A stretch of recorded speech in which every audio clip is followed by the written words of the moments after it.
মৰমৰ শিক্ষাৰ্থীসকল, আজি তোমালোকক মই এটা সাধু ক'বলৈ ওলাইছো। সাধুটোৰ নাম হ'ল জ্ঞানী ছাগলী। জ্ঞানী মানে কি জানানে?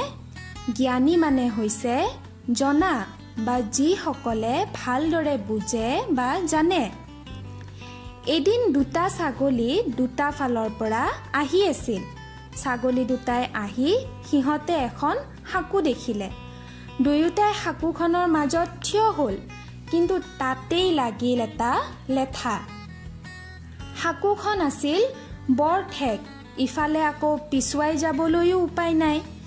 তেতিয়া এটা ছাগলীয়ে কথাটো ভাবি আনটো ছাগলীক ক'লে, এটা কাম কৰোঁ, মই সাঁকোখনত শুই দিওঁ, তুমি লাহেকৈ মোৰ গাৰ ওপৰেদি পাৰ হৈ যোৱাগৈ।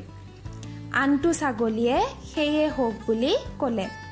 লগে লগে এটা ছাগলী সাঁকোখনৰ ওপৰত শুই দিলে।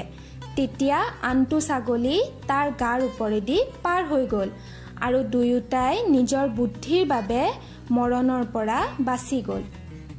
এতিয়া দেখিলানে শিক্ষাৰ্থীসকল, কেনেদৰে ডাঙৰ সমস্যা এটাও বুদ্ধিৰে সমাধান কৰিব পাৰি।